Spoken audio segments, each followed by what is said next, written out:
Halo cuy, kembali lagi di Pisau Channel. Di depan kita sudah ada laptop Asus M1405YA teman-teman. Nah, di sini prosesornya AMD Ryzen 7 ya teman-teman ya, 7000 series seperti ini. Dan di sini kita akan cek slot SSD ataupun RAM-nya. Nah, kita coba matikan dulu teman-teman. Kita matikan terlebih dahulu.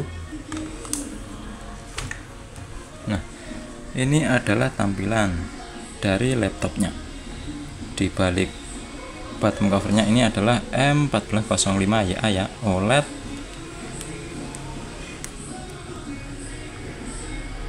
S711. Seperti ini tampilannya teman-teman, M1405YA OLED S711.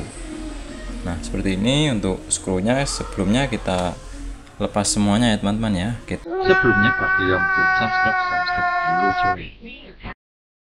Kita lepas untuk skrunya, di sini sudah saya lepas teman-teman. Selanjutnya kita songkel pada bagian di sela-selanya ini. Nah, seperti ini untuk tampilannya ya teman-teman ya. Untuk tampilan SSD-nya dia menggunakan NVMe M2 NVMe Gen 4x4, modelnya MTF DKBA seperti ini. Untuk ukurannya ini adalah 1 TB teman-teman. Dan untuk SSD-nya untuk RAM-nya teman-teman ya, RAM-nya ini adalah RAM tanam dan ada 1 slot tambahan.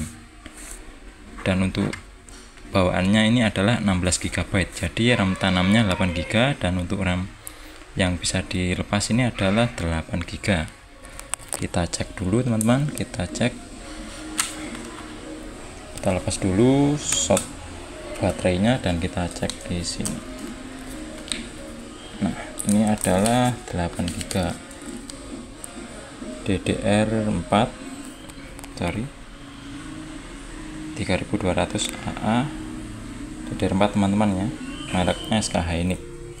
Jadi untuk RAM tanamnya ini adalah 8 dan ditambah lagi 8. Ini bawaan aslinya adalah 16. Jadi misal mau diganti teman-teman atau di upgrade, ini bisa saja, bisa diganti teman-teman. Bisa kalian ganti 16 ataupun bisa diganti 16 teman-teman ya. Jadi totalnya 24. Seperti itu teman-teman. Semoga bermanfaat tutorialnya. Dan untuk baterainya seperti ini teman-teman ya. Untuk model baterainya ini saya spill C31N1905. Mungkin ada yang mencari, bisa kalian cek untuk modelnya ini teman-teman. Ini saya cekkan lagi, dan seperti itu ya teman-teman ya. Jadi slot SSD-nya hanya 1 dan RAM-nya tanam dan ada slot 1 tambahan lagi teman-teman. Oke, semoga bermanfaat. See you in the next video. Wassalamualaikum warahmatullahi wabarakatuh.